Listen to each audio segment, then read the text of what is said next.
Welcome to the Dork Forest. Jackie and her pals will never bore us. Shameless confessions about our obsession will make us laugh and smile. So let's explore the Dork Forest and dork out for a while. Hi, it's Jackie Cation, and you are listening to The Dork Forest. The website's JackieCation.com, DorkForest.com, TheDorkForest.com if you like a determiner. Let's do the credits. Patrick Brady's going to fix this audio and video. Vilmos works on JackieCation.com, and Mike Ruekberg sang the song with his wife, Sarah. He composed it, and he will sing his version of the Mexican hat dance at the end of this show. Thank you so much for listening to The Dork Forest. Here's a scoop. I'm doing stand-up online. A lot of Zoom shows will eventually go back on the road. Sign up for my email list. It's easy to get off. It's harder to get on than it is to get off. And no harm, no foul. If ever bored, JackieCation.com, sign up for the email list. You'll find out about my weekly Zoom shows and stand up on the road eventually. You may donate to the show if you would like. I would like. Sure, I would. There's PayPal, Jackie at JackieCation.com, and there is a PayPal button on both DorkForest.com and JackieCation.com. And there's Venmo, if you like Venmo, Jackie-Cation, oddly enough. If you have listened to all of the shows, go to dorkforest.bandcamp.com, I think. The Dork Forest has a Bandcamp page. You can listen to a lot of ones that are free from pre-2009 when I started pre-recording. And then there's live episodes that cost me a couple of bucks, so I charge you a couple of bucks. There's also some stand-up. There's a story album that's very exciting there. And other than that, I have a lot of merch in my garage. Feel free to order if you know anybody who doesn't have any CDs or the DVD. And you can follow me everywhere at Jackie Cation. Let's get into the show. Hi, Jackie Cation here. How the heck are you? Rangers of the Dork Forest. I am in my garage, and it is weirdly raining in Los Angeles.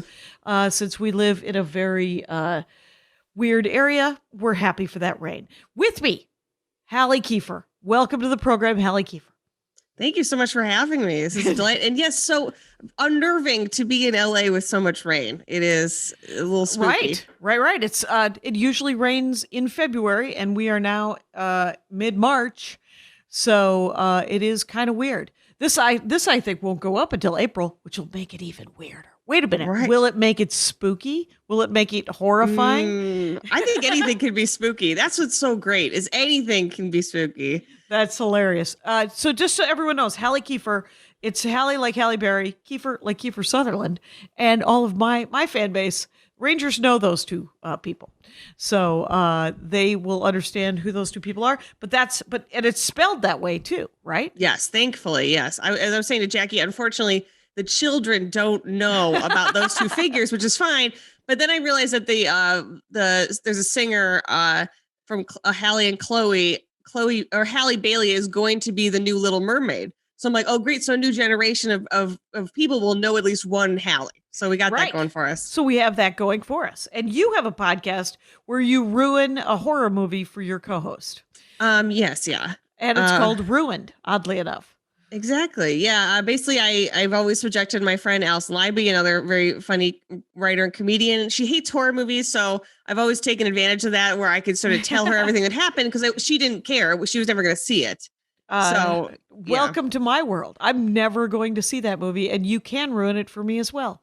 Great. So what a great podcast. So people could find that everywhere. Something tells me you all know how to find podcasts. So, but it's at Halle Kiefer for Twitter and Instagram and all the things.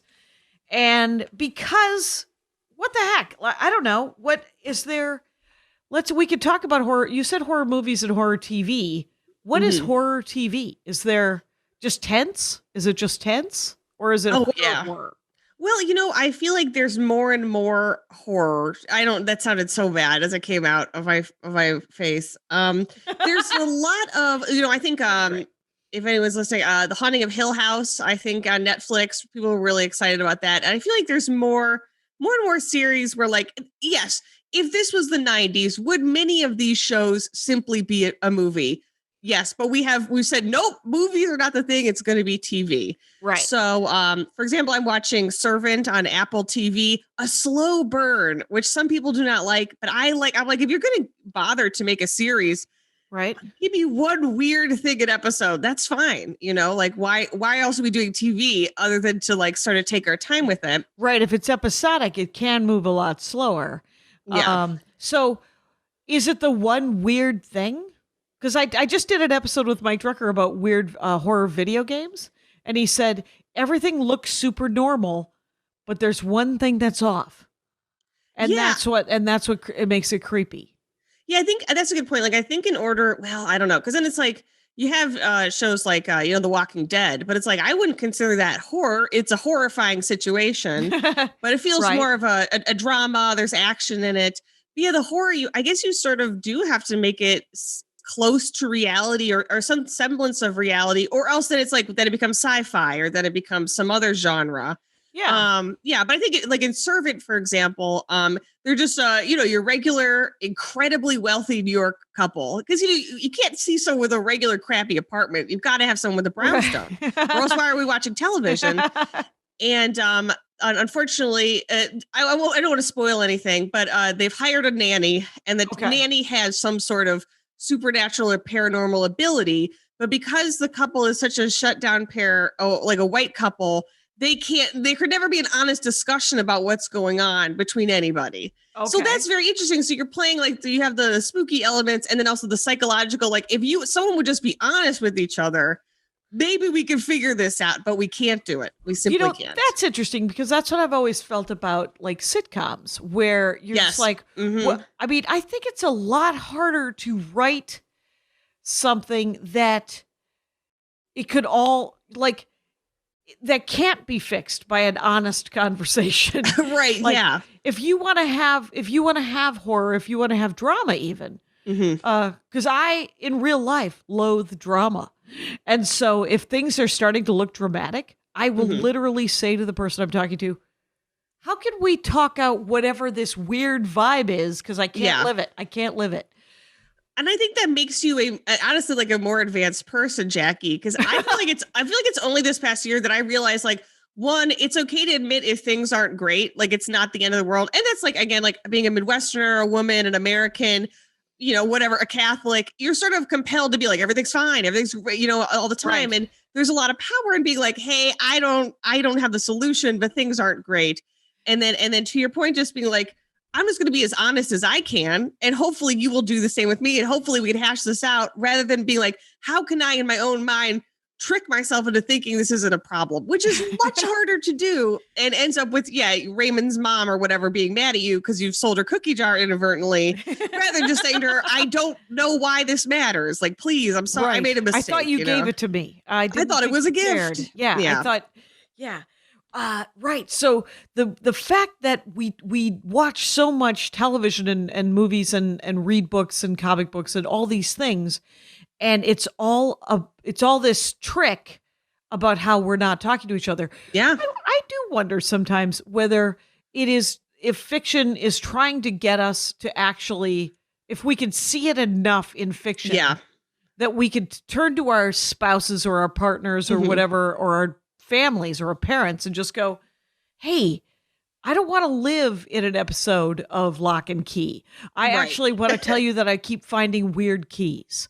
Right, exactly. I'm going to be upfront about all the keys I've been hiding from you. Yeah, I think a great example of that in horror is, I don't know, you probably didn't see the movie Hereditary because it's on the more horrifying scene, but it's like, if we could all just be honest with each other about how, instead of trying to access things beyond the veil of reality, we all need grief counseling. Like we all need to talk to one another about where we're at. We need to check in within our family unit rather than I'm going to attempt to go beyond the veil of our lives, because that's not going to go well for anybody. It's not going to in fiction. And it's that, you know what, that's so interesting about Ouija boards and people who try to talk to ghosts and all these things. Why don't you actually talk to your mom? She's right in front of you. Why do you got to talk to your grandmother who's been dead for 11 years? Right. They're probably going to say something kind of similar, probably.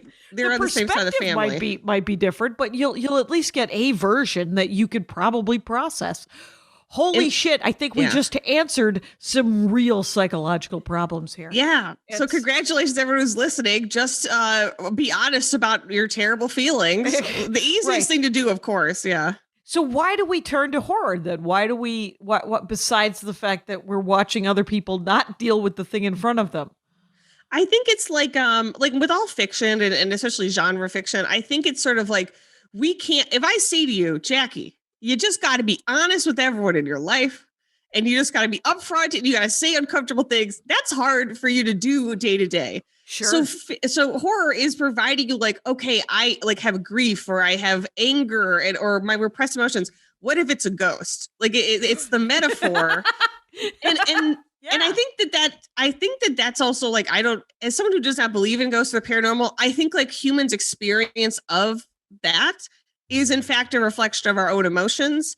And, in both a good and bad way, I think believing in the supernatural can be very helpful to people. I think people find it very soothing, the idea that like your spirit lives on. So I don't want to be like, it's like some pathological thing, but I think that's the reason it exists. It because humans need to believe there is something outside of ourselves that will allow us to live our own lives. It does feel like a coping tool. Absolutely. Right. I have friends who believe in ghosts and the paranormal, and I know, like, my whole thing with there are, I mean, if you want to talk science, we could talk about vibrations and the spinning of the earth and all these things. And they do create things that affect our bodies and our molecules and our minds. And there's so many things we just don't know about, that we will discover in the future. Yeah. And whatever tool anybody uses to cope with those things, holy shit, am I on board? Good luck. Absolutely. I'm glad that people have it. My friend Karen Rontowski, who actually has a paranormal show called Paranormal Karen. Get out there.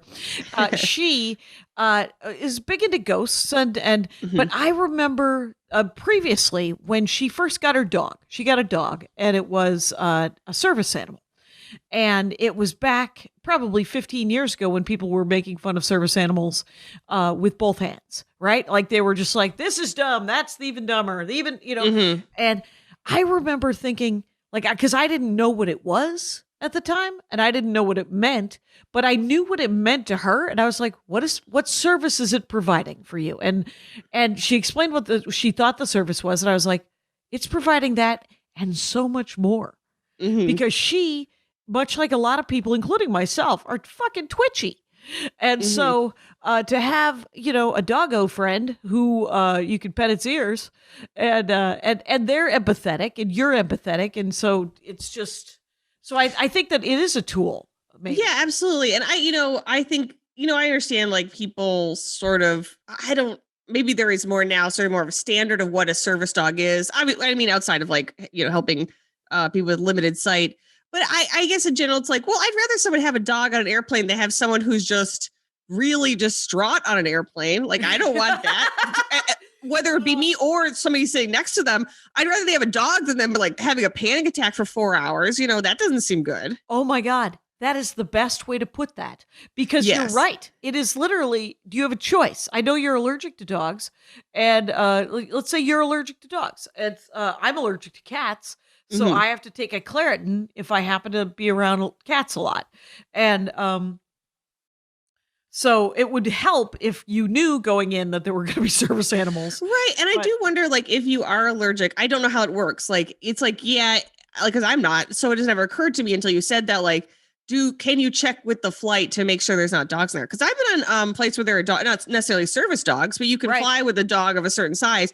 The plane was full of dogs. Really, 20 dogs in there. So you'd think if there is that person, they'd be like, could you just let me know once we've surpassed a certain number of dogs? Because I'm just going to be having an asthma attack on the plane. Right. Which that's is an also interesting point. Yeah. I mean, there's so many levels to the fact that there's 8 billion people on this planet. And we just sort of have to think about each other more than we ever have because we were alone more.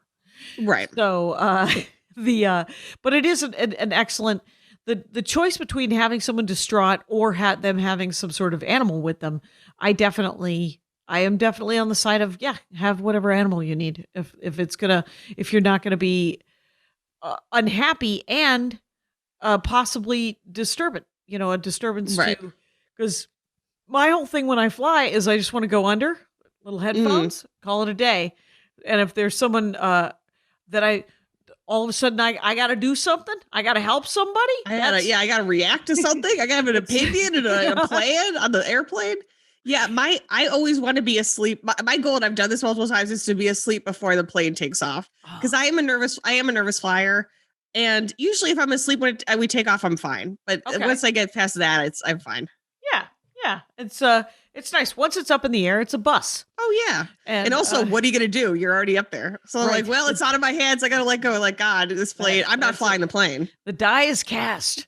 And fair enough. So did you ever it's weird that I brought up Lock and Key earlier, because I have the only horror that I can do is I can read horror in comic book form, not prose. And that is a TV show, Lock and Key. Did you end up ever seeing that one? No, I didn't. I would love to. I don't think I've read any horror comic books. I've never read any. I don't want to say any. I've read, a handful of graphic novels. It's just it's a medium I haven't really delved into, but I will definitely check it out. Well, because there's the imagery. If it's prose for me, it gets too scary in my head. And if it's a TV show or a movie, they've done a real nice job with it. And and it's too much. But for some reason, when it's art, when it's just drawn on the paper, I can go, okay, all right, I can skim. And I can come back to that if I want to see that. And it's beautifully illustrated, by the way, Lock and Key. It's a graphic novel. I think there's 3 or 4 of them. And but the premise is that they go to this haunted house that has keys sitting around, and some of the keys will they go into your brain. And you can move. Yeah. That's not going to end well. No. Why wouldn't the children tell their parents that? The mom that they keep finding these keys. But also it's like, instead of dealing with this trauma in my past, so I'm just going to pull it out of my brain with this key. Well, again, that's not going to be a good idea. Specifically because they have grief. And and so that's how it begins anyway. And doesn't it always? And I guess both these are examples. It's like, I feel like part of the issue is like, we all have such limited views of our own life. So I feel like it is hard. Like if someone were to say to you, hey, mom and dad, or whatever, you did a bad job. I feel like most people, even if they aren't defensive about it, like you can only see your side of an experience, So it's so like in their mind, it's like, well, I did the best I absolutely could, but how can we meet in the middle and say, and that was maybe not that good all the time, and be okay with it. I think that's the goal as humans, is to be like, we can both view the same thing differently and understand each other, hopefully. Right. And the perspective, once you become an adult and you look back on your childhood that you thought was normal, you thought that everyone lived like that. There's no greater shock than realizing that it wasn't, that other people didn't do whatever weird thing your family did. Yeah. And I don't know. I feel like we criticize children in a way that, like, speaking of like the plane thing, where it's like, I don't know, man. Because my boyfriend has a 3-year-old. I'm like, he's just doing the best he can. Like, I feel like people complain about children in a way where it's like, it's not like you're complaining about an adult where it's like, okay, yes, they have some capacity to change. It's like, they're just trying not to pee their pants, like you got to cut them as much credit as you possibly can, It was one of the great disappointments of when I used to do childcare, when I genuinely came to the realization that I was the adult. Yeah. Devastating. It was devastating. Yeah. It was, I was like, oh, she gets to be a child and I don't get to be the child. And it was a bit of a sad sack moment for me. Had to regroup, look into whether or not I wanted to do that job anymore. I actually took a break from babysitting that kid because she revealed it, and then came back because I needed, of course, the job. The money, yes. Yes. And I feel like mine with that being around this child is like, I am filled with concern of all of the Rube Goldberg-esque ways I imagine him accidentally dying, like while I'm watching him, Oh, right. Choking, falling down, hitting his head on the side of the table. Like, it's like, oh, what if this? And then a bird flies in, and so it makes me sympathetic because I know my parents, being the people they are, absolutely were doing that constantly. And it takes up a lot of brain space, but also that is half of what parenting is. How can I keep the child alive in this given moment, Right. And it's so interesting that there is that concern it's automatic where you're just like, well, I don't understand I've never even thought of these things before. Yeah. And also it seems he's fine. It's like once the kids are not necessarily infants, it's like, not that horrible things can't happen to them, but it's actually quite infrequent that they do, Right. And if they're climbing a tree and they fall out and break an arm, you're like, now we call an ambulance. Yeah. And now, I think just 2-3 episodes ago, I was talking about our neighbor, the Gradys, and Kevin Grady thought it would be funny. He was about 9 or 10 years old, to stick his head in between the fence posts. And turns out, Kevin, you got to call the fire department. And then you get mocked at it 40 years later.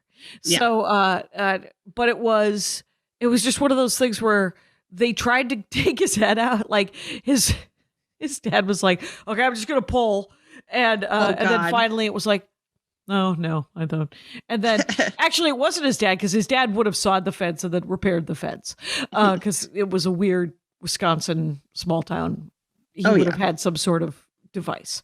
I thought you were saying like he was just going to let Kevin live there. Like, it's like, well, now you live in the fence. You're just going to have a family and grow old there. I think Kevin was probably happy that his dad wasn't there, because his dad would have been like, nah, you're going to stay here. Think about what you've done. As opposed to think about what you've done while your head isn't in the fence.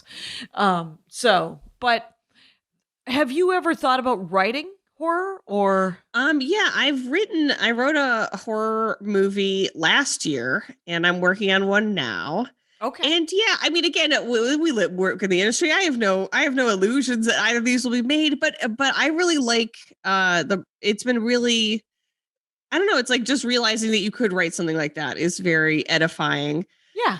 It's the process itself you'll learn so much from.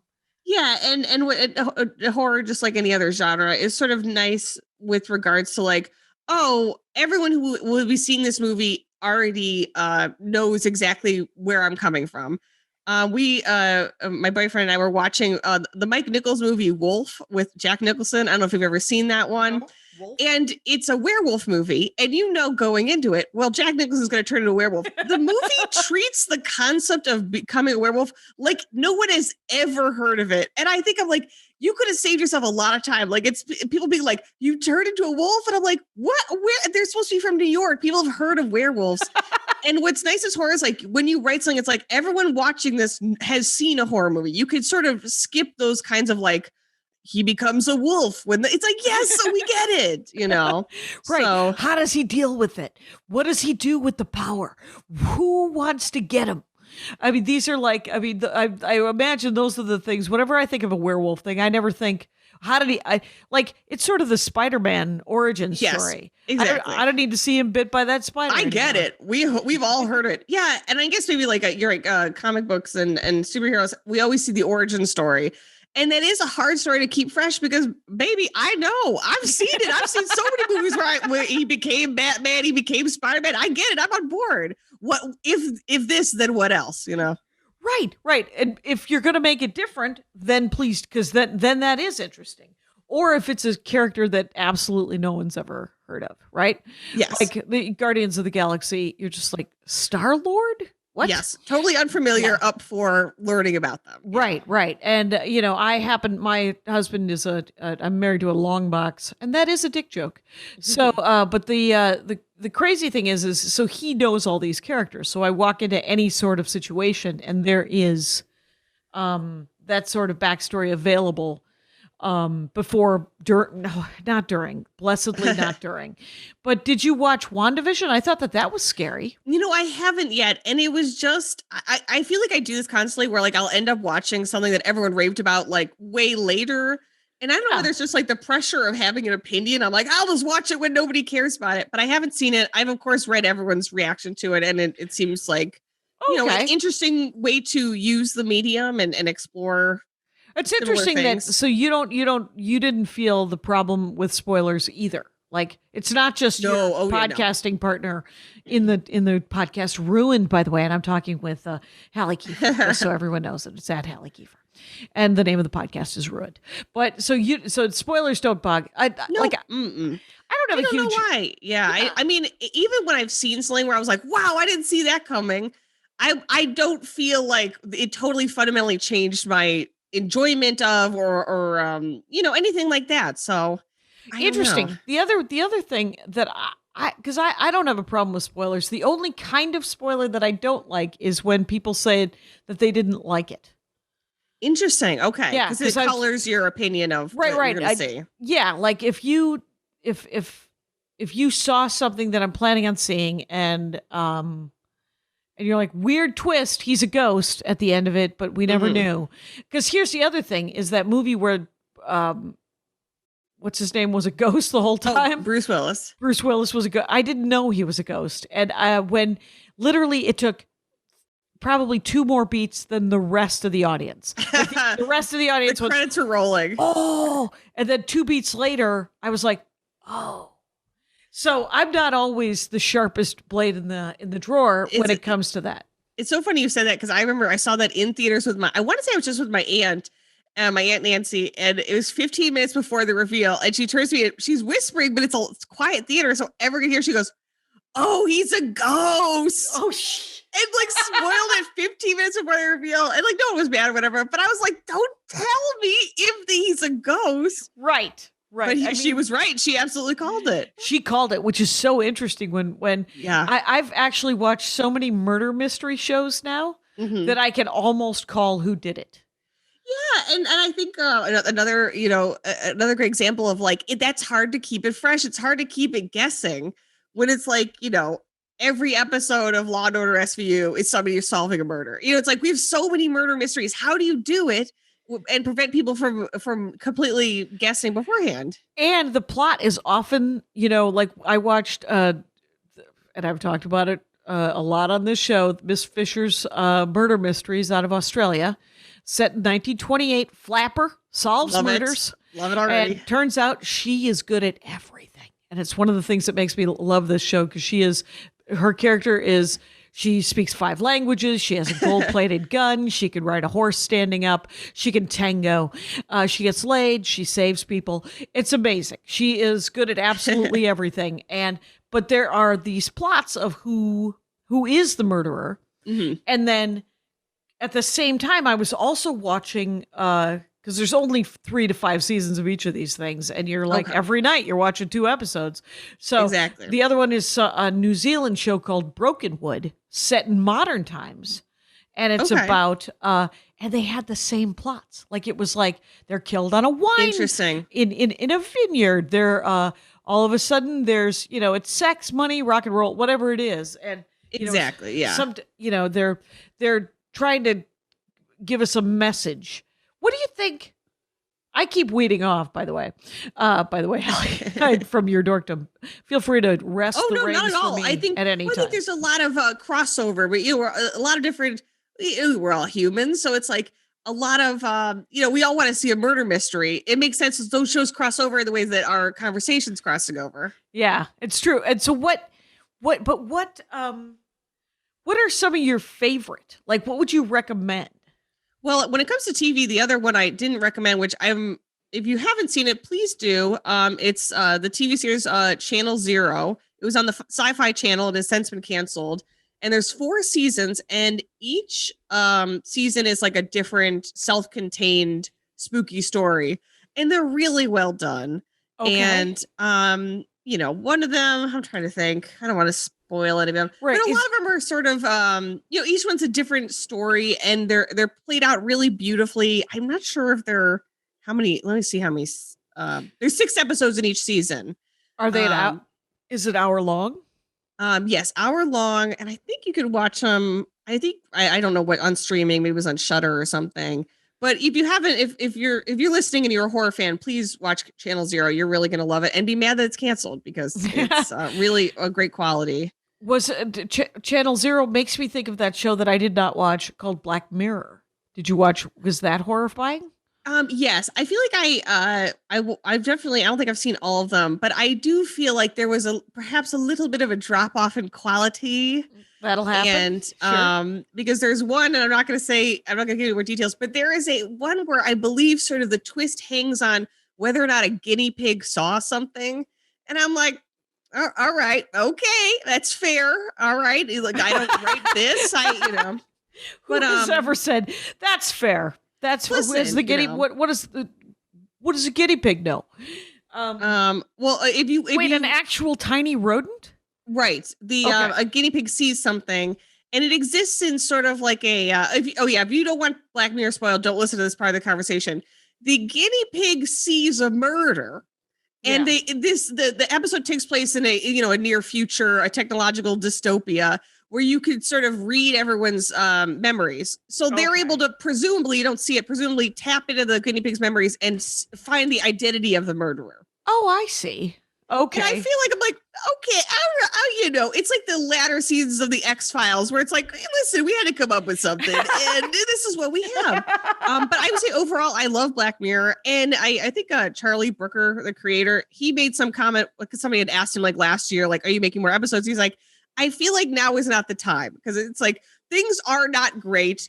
Listen, we all Right. lived through 2020, so maybe take a breather and then cycle back From around. dystopian present. Yes. Yes, True. so I get that for sure. Yeah.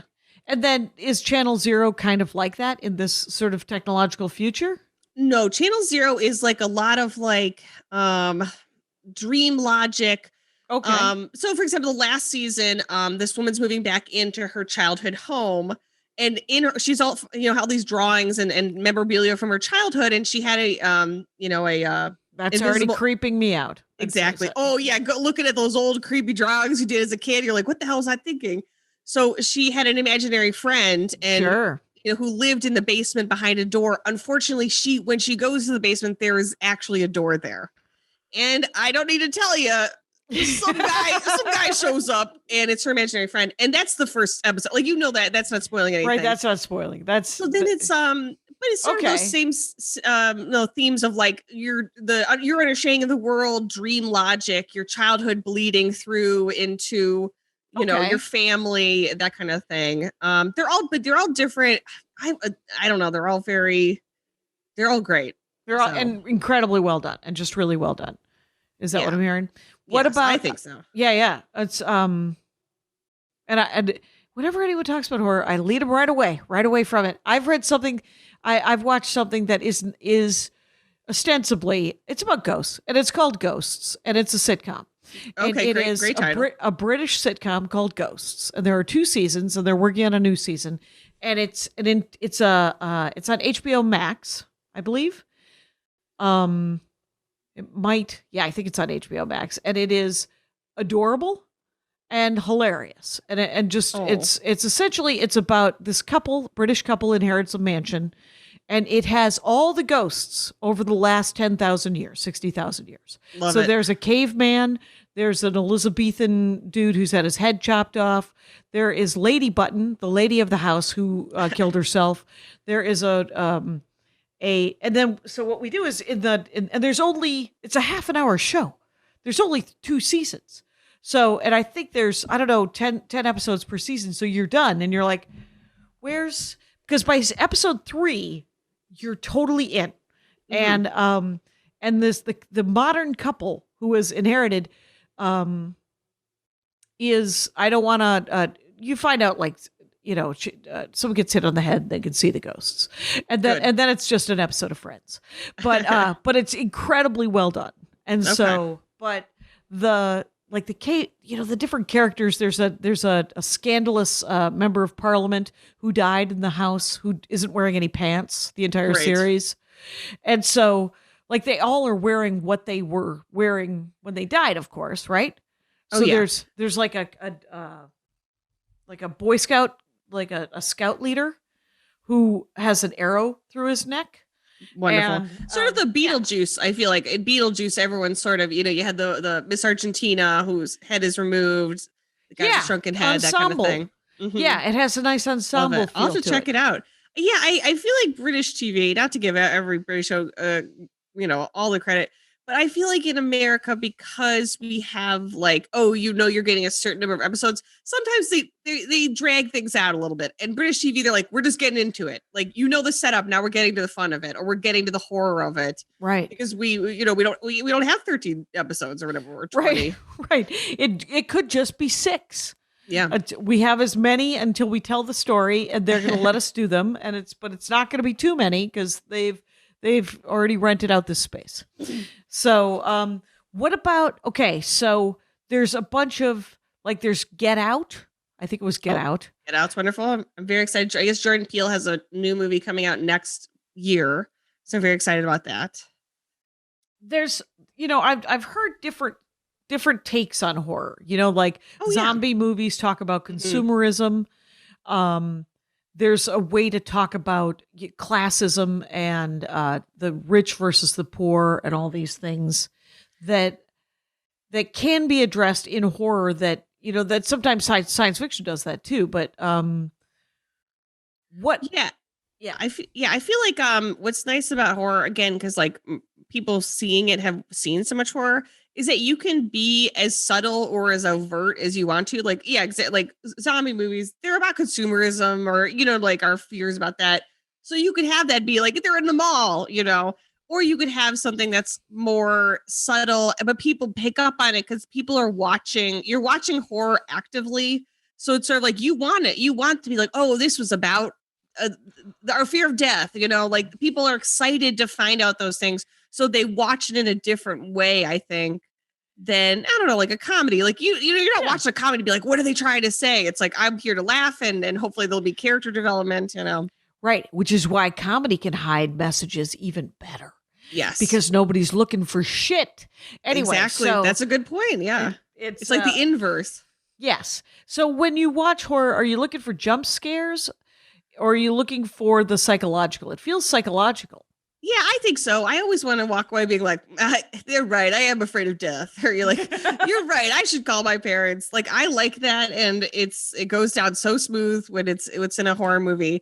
I like a jump scare, but not a ton. I remember seeing I think it's the Woman in Black, oh God, what is Harry Potter's name? The actor? Yeah, that guy, Daniel Radcliffe. There we go. I saw that movie in theater. It is every 2 minutes there's a jump scare to the point where I felt like physically uncomfortable. Yeah. Like filled with adrenaline. I don't like that too much. You get a couple and then you got to have some other substance. So yeah. Right. And as per usual, going back to superhero movies, I saw the New Mutants. And how was that? It's actually really good. Okay. And they kept delaying the release of it. And yes, I remember that. Okay. And it was essentially because the suspicion, from the speculation from what I've heard other people say that rings true to me, is they kept delaying it because it didn't feel like a superhero movie and it wasn't MCU. Because the Marvel universe has been like, we'll make a spy movie, but it's also a superhero movie. Well, the New Mutants was made over, I think, Sony Paramount, and they were making an 80s horror film, teenage horror film, as a superhero movie. And it actually works, and it works really, really well. And there's one jump scare in it. There's like one or two jump scares in it that are, I'm like, but I saw it on the side of a building when it finally came out at our local movie theater. They just turned it into a drive-in, and in Van Nuys, which means we bought the DVD so that we could see it in the dark. But it's much better actually than you think. It's so good. That's great. I feel like I guess, again, as someone who doesn't necessarily connect with or know about a ton of superhero stuff, I would hope it's like, listen, if this is what we're doing, if Disney's buying everything and Marvel's like, why not have it be horror? Why not try to have it be a rom-com? Like, allow this to live in all these different genres and have different kind of films. If this is what we're doing anyways, not everything has to be this big, blowout action movie. Yeah. Right. Yeah. And it's because there's plenty of action in, let's say, Ant-Man. And but Ant-Man it's literally what I love about Ant-Man, and it is one of my favorite of all of the movies, is that the stakes are incredibly low. He literally just wants to hang out with his daughter.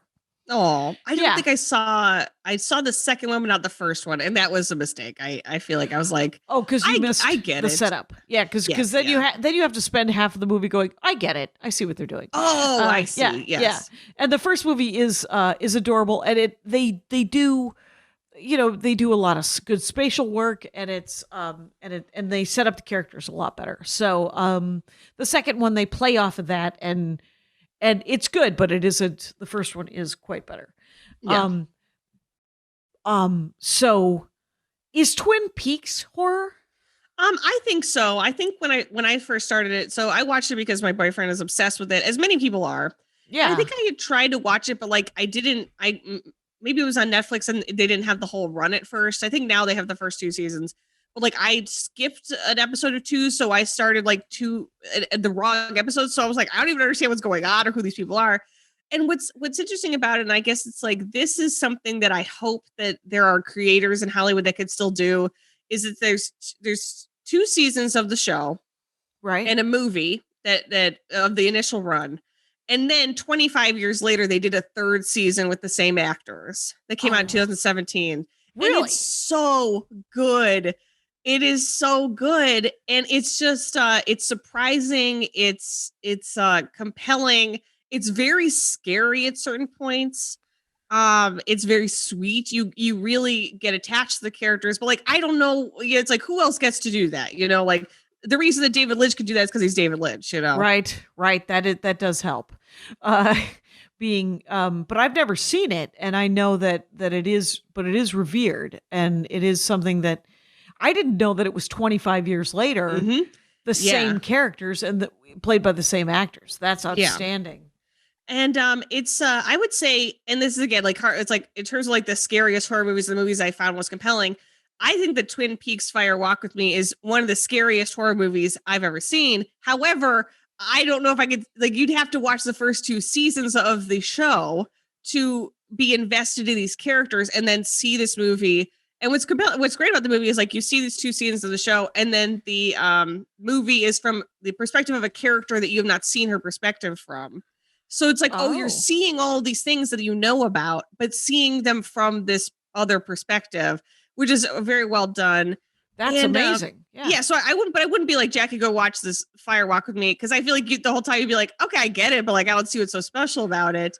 Right. And I was going to ask if I could watch it without watching the first 2 seasons, and it wouldn't build correctly. Is that what I feel like, like a lot of it, what's really compelling about it is like, you're seeing events that have been discussed on the show, and sort of like you see people's reactions and feelings about them. And now you're seeing them again in this different way. I don't know. Maybe it holds up. I don't want to steer you wrong. How long is Twin Peaks? A half-hour show, or is it an hour show? It's an hour show. So let me see how many hours you'd have to actually watch before you can watch this movie. It's an investment. But again, this past year, I was like, let's do it. Let's right. Turns out we've got the time. We have got the time. Yes, and at least another couple months of it, as far as I can tell. I know. And then I would say, so the Twin Peaks itself is like, what's great is it's about, well, this is what I take. It's all very like supernatural and surreal. So, people could take different things from it, but it's sort of this exploration. So obviously in the first episode, a young woman has been murdered, and these an FBI agent shows up to try to solve it with the local sheriff. So that's like, at least on American TV, you've seen that story a million times. Yes. The small town America, and he meets all these different people, like the woman who works at the diner and all of these the doctor.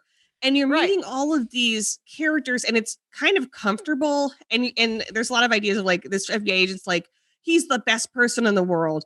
And then the show, in my mind, is sort of like, what is underneath all of these archetypes? Like, why do we think small towns are safe when this kind of thing does happen? Or like, why do we think that this FBI agent, like, why does he view the world in such like a black and white, good and evil way? And how does that limit you or advantage you? In this very interesting, but again, he's only able to do it because he has all these surreal moments where you're like, man, this is not how I would have gone about getting to this point. Right. But it's very interesting. And that's because I take it as a metaphor. I don't think it's interesting. I guess I just don't think that things are as interesting if I'm taking them at face value. Like, I want the monster to be a metaphor. Right. It doesn't have to be, but it's more interesting that way. Yeah. Okay. It's if the monster is just a crazy person, right? Then you're like, well, how would we help that person? How can I find that part in me that also needs to be exercised and fixed to some extent, or murdered, or whatever you do to the bad guy? Like, I've seen one horror movie. That's not true. I've probably seen more, but I've seen the Hannibal Lecter Silence of Silence the of the Lambs. Lambs. Yes, and that's I think of that as a thriller, but I think it has a lot of horror elements for sure. Okay, because the tension builds and there's a little bit of jump scare occasionally, and there's so much you don't know what's happening, and there's and Yeah. so what would make what's different between a horror and a thriller? I was horrified. So I guess I feel like this is my impression where it's like, this is what I would say is it's about solving this crime. So there's like a linear trajectory of we're following this woman solving the mystery of who the serial killer is. And for the most part, she is not in physical danger. Like she's not like engaging. Obviously, spoiler alert, she does eventually at the end. right, But it's engage. more, Yes. yeah. So it's more of like a murder mystery, a thriller. It's her psychological battle of wills with Hannibal Lecter versus if it's like, oh, she knows the serial killer and we know that she's, like he's going to get her. And it's like Hannibal Lecter, again, for the most part, is in a cage. It's the psychological scare and interest of it all. But I mean, it's a fine line. I mean, there's a lot of crossover. I don't want to say like they're so totally different. There's nothing in stone here. But but what I do think is like people loved that first Halloween movie, I think. And that was just a sort of a slasher kind of movie, right? Yeah, definitely. And I think that is because of the theater experience. Like, I feel like a lot of those movies are like seeing it with 100 other teens. You're screaming, you're all like feeding off each other's energy is so exciting. And not that Halloween isn't fun to watch at home. I just think like those movies are like, you are watching teens get stabbed. You are watching like your peers sort of like, that's chased. the thrill of it rather than like, character study. What is madness? It's like, no, you were, you were just in this, you were in danger and you get to feel electrified by it, but you also get to be saved because it's not real. Right. So what would you, if you were to take the crew that's in the Breakfast Club and stick them in Halloween? Absolutely. Is it that? Is that essentially what it is, where you've got these tropes where, there's the weird kid, the cheerleader, and the jock and the burnout? I think so. I think that that's a lot of horror is we want to project ourselves and like experience ourselves. And I guess maybe there's just a lot of teenagers because, I mean, we all have that part of ourselves. I always think of like people as like a Russian nesting doll. Like you don't become an adult. You just like are adult with your child-sized self inside. Yeah. So I feel like that's everyone's like teenagehood is still very alive to them. So I feel like putting those people into horror is like, so like, I'm an adult obviously, but now it's hard as actually, because I have a kid in my life and I'm like, those kids, somebody help them. And that's me watching Breakfast Club. I'm like, somebody help those kids, somebody help Ali Sheedy. Right. She does seem to be some sort of a victim of some sort of neglect. Oh yeah. You want a sequel where you find out things turned out okay, but maybe they probably didn't. Right. I mean, if they all make it through, this is what I've always told my nieces and nephews when they're going through those horrible times when they're like 14 or 15. I'm like, I am very sorry. It is going to be another 3 or 4 years of this. And then, I've had several of my nieces and nephews literally turn into different people once they turned 18 because they became responsible. They feel responsible for their own lives and they feel like you can't stop them now. And in my family, nobody does stop you when you're 18, and you're still welcome for dinner. You might need a good meal once or twice a week. We'll hook you up. But go be weird. And so that is I've always wanted to see Twin Peaks. It's an ensemble. So Jackie, I looked it up and you only have to watch 30, so there's 8 episodes in the first season, and then so it's a network drama, so it was on ABC, so the next season is 22 episodes. They didn't need it, you know what I mean? It was a little long. So then that's 8 and 22, so then you can watch Fire Walk with Me, which is the movie, right? And then that came out in 1992, and then in 2017 a new 18 episode third season came out on Showtime. So I wonder if that first season is on Disney Plus. Oh, that's an interesting point. Because I have that. And here's the thing is if I gave it 8 hours, if I gave, when it comes to a series, I feel like if you watch the first 3 episodes and you're still not into it, yes, you have given it the college try. Absolutely. Yeah. Give it a go. See how you feel. And if you're like, no, I can't commit the next month of my life to this, I'm good. Yeah. You've done as much as you can. I've had so many people tell me that they can't read The Lord of the Rings. And I'm like, then don't. Please don't hurt yourself. And they're like, but I want to be a good nerd. And I was like, be a different nerd. You're fine. Go read the thing that you want to read. So my version of that is I've been trying to read Dune for, I don't know, the last 20 years of my life, because it's one of my mother's favorite books. But I tell you, I start reading, it's like, oh no, it's medieval stuff in space. And I'm like, oh God, like it's really hard to get through. I haven't done it. I only read the first 3. There's a fascinating episode of the Dork Forest about Dune, but from a guy who read all of them and multiple times and has gone into the political. It's a political science. It's the science fiction, and it's one of these science fiction fantasy books that literally is about political intrigue. Sort of. Okay. Like I couldn't get into Game of Thrones and so many people and Outlander. Those are the two that everybody's like, you like craptastic romance novels. You should love Outlander. Yes. I only know Outlander for being these, like a bodice ripping sort of romance. Yeah. And, but I tried, it didn't take. And sometimes things just don't. And it doesn't mean that I would at no point say that you should be reading or watching something else. Who cares? Who cares? There's just too much stuff. There's so much content. Stuff. It's all going to work out. Just whatever stops the voices in your head. I say you knock yourself out. And so I don't. Is Veronica Mars? Because these are specific TV shows that you've also mentioned as your dorkdom, and we only have like 10 minutes left. But I'm wondering, because I never watched Veronica Mars either. I think you'd really like it. I always remember I was dating this guy who really did not like me in any way. And and it was just it was just bad. And then later he was publishing a memoir, which, and he's like, do you mind if I use all of our emails that we've ever exchanged? And I was like, well, what's the context? Like, you're just going to publish all of our emails? Right. And so I said, no. And he also offered to send me a free copy of the book. And so I said, like, no, how about you don't?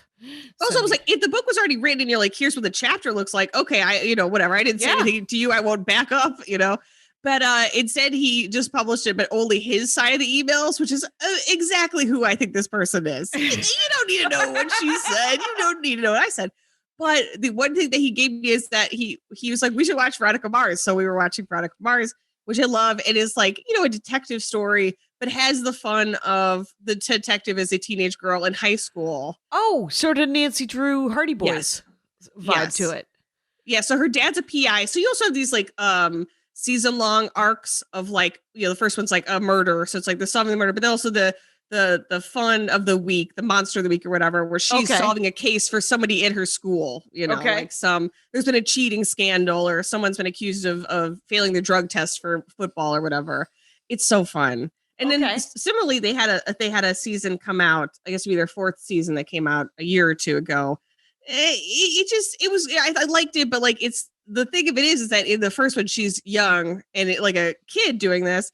And now she's an adult woman. I'm like, well, yeah, I believe that adult woman could solve this. Like, I've seen her do it when she was 15. I'm sure she could do it now, Right. She should have won a Pulitzer by now or a Nobel. Exactly. So what, So it's just that. And that is, so that's just a murder mystery show. That's not a horror so much. No, I'm trying to think of other horror ones. Another horror I wanted to promote was one I watched on Hulu called The Sister. It's British. Okay. So I think it's only 4 episodes. And it's, the main character, he makes a terrible mistake, which is he is involved in a murder. And then he marries the victim's sister and doesn't mention that he was involved in some way with her sister's death. Again, if in a relationship, you have to communicate. You have to be upfront about things. Because later the guy that he did it with is going to show up at his house, so. Yeah. And it's going to get super awkward, super messy. Awkward. Sure. But again, in the British tradition, I think it's only 4 episodes. Mm-hmm. Great stuff. Great stuff. Yeah. That's fascinating. By the way, I am talking with Halle Kiefer, and she has a podcast entirely where she ruins horror movies for her good friend, Alison. How do you pronounce Alison's last name? Alison Leiby. Leiby. There you go. Yes. Because Alison's going to do an episode of the Dork Forest in a couple as well. And I'm just, I'm always looking for more people to do the Dork Forest. It's an absolute delight to talk to you. Thank you so much for looking and finding us. Sure. Super fun. And the only other thing I would say, what's coming up? Are there any horror movies coming out? Has anyone been able to make anything in this? Well, you would think Blair Witch would be the one now. Where I know. We're all alone. I do feel like there's a lot of movies coming out or will be coming out where it's like you're just in a haunted house, you're just in an apartment building, as they should be. I mean, the only one I'm like super excited about is the new Candyman, and that has been pushed back because I believe that was supposed to come out last spring, and they just keep pushing it back because obviously they want to have a big theatrical release, and I couldn't be more excited because I love the original Candyman. Was it Sammy Davis Jr.? No, who is the original kid? He did a song in 1972. I mean, listen, if Sammy was still alive, he'd be so lucky. It was Tony Todd, fabulous. Okay, what year did that come out? That came out 90s or 92. 92. Yeah, 92. Another great year for horror. And it was with Virginia Madsen. Remember her? Yeah. I don't know what she's up to. She's great. But yeah, and so this is sort of, I think they haven't said it as a sequel, but I'm presuming it's essentially a sequel. Because it's the same guy, the same actor? Oh, I don't know. Candyman? I feel like they're playing it really close to their vest. I just know that the main character that you see in the trailer is a child that you see in the original movie. Oh. So I'm like, well, if that character is the same, but now it's like he's an adult man, then I'm assuming that means that I hope Tony Todd comes back. What? I'm gonna look at the IMDb. Maybe it just says. Yeah. Maybe it's just listed. Right. Is in the original the Candyman? Mm-hmm. Is he handing out candy and he's murdering people? What's happening? What is the conceit of why is he called the Candyman? Well, is it heroin? It's a lot. Yes, basically. So there's all this graffiti. It's sort of like playing with language. It's a Clive Barker story, but there's all this graffiti that says "sweets for the sweet," and so the people who see that are like, oh, heroin. This is like a drug. Somebody's buying drugs in this area. The Candyman was a black artisan who, at the turn of the century, fell in love with a white woman, gets her pregnant, and is brutally murdered. And part of his murder is he's covered in honey, and then they dump bees on him. So it's horrible. Wait, that was the real Candyman? Well, when you say real, Jackie, none of this is real. Okay, this is okay. I thought it was based on some horrible real thing that happened to someone black in the early turn of the century. No, as far as I know, no. It's based on a Clive Barker story. Of course, in Clive Barker's story, it's set in England. Right. And I don't think he's black. I think that by setting in Chicago and they made decisions about sort of race like adding this, which makes sense. And so, but unfortunately he has become a legend. And in doing so, he sort of exists in this like other alternate reality where like he's an urban legend that it can be summoned, and you don't want to do it. You could summon him in the mirror, but when you do it, Jackie, you're getting a lot more than you expect. Is the Candyman the one that gets summoned? Because I've heard the jokes, I've heard the references. It's sort of like, so he's the one where if you say his name in the mirror or something. Yeah, and it looks like Tony Todd is in the new Candyman, so I'm hoping that means he plays Candyman versus like, he plays like somebody else and then they recast Candyman. Oh, it'd be so great if he played a psychiatrist who was like, why would you say his name? But why would you do it? And not only that, Jackie, you have to say it 5 times. It's not even 3. You have to make a commitment to summoning Candyman. And again, what he does, he has a hook for a hand, and it's not just for hanging up meat or whatever. Sure. It isn't just for pulling lines because you're a pirate. Exactly. Rope. That is ridiculous and hilarious. Okay, well, we are at an hour. I mean, you're more than welcome to continue telling me. We have about 2 minutes if you want to. Anything you feel like you missed out on? You didn't. You want to grab somebody by the shoulders and go, seriously, this changed my life. What did change your life? What was it? What changed my life? That's my what God, I like to do. 2 minutes to go. So I like to do minute 58, you guys, is get deep. Well, I feel like the horror movie that changed my life was The Exorcist, because I saw that as a kid and saw it in theaters when it was re-released. And Oh I remember my God. just being, because I'm Catholic and I know that stuff's not real. You know what I mean? But like seeing it, I remember just like having this image of like, I know this isn't real, but what if? So I feel like that's the excitement of horror. It's like, I know the Candyman's not real, but I'm not going to say his name in the mirror because I'm not an idiot on the off chance that he is. So, yeah. So there are lessons to be learned. And Absolutely. they are very basic lessons. Don't tempt fate. Seriously. Yeah. And don't tempt fate when it comes to people with axes and knives and chainsaws and stab. Jackie, you said it. I'd like to sum it up right here in the 11th hour. Thank you so much for doing the show, Halle Kiefer. Of course. Thank you so much for having me. This is so fun. Yay. We did it, you guys. We did another Dork Forest. We had Halle Kiefer. You can find her online. You can find her podcast if you want to hear about more about horror movies. And you know the rules out there. Take care of each other. My hat, my hat, my hat. They're dancing around my hat. My hat, my hat, my hat. Well, what do you think of that? If it looks like a Mexican hat dance and it sounds like a Mexican hat dance, it's most likely a Mexican hat dance. So take off your hat and let's dance. Yay! Oh my God. Why don't we just call that as the end of the show?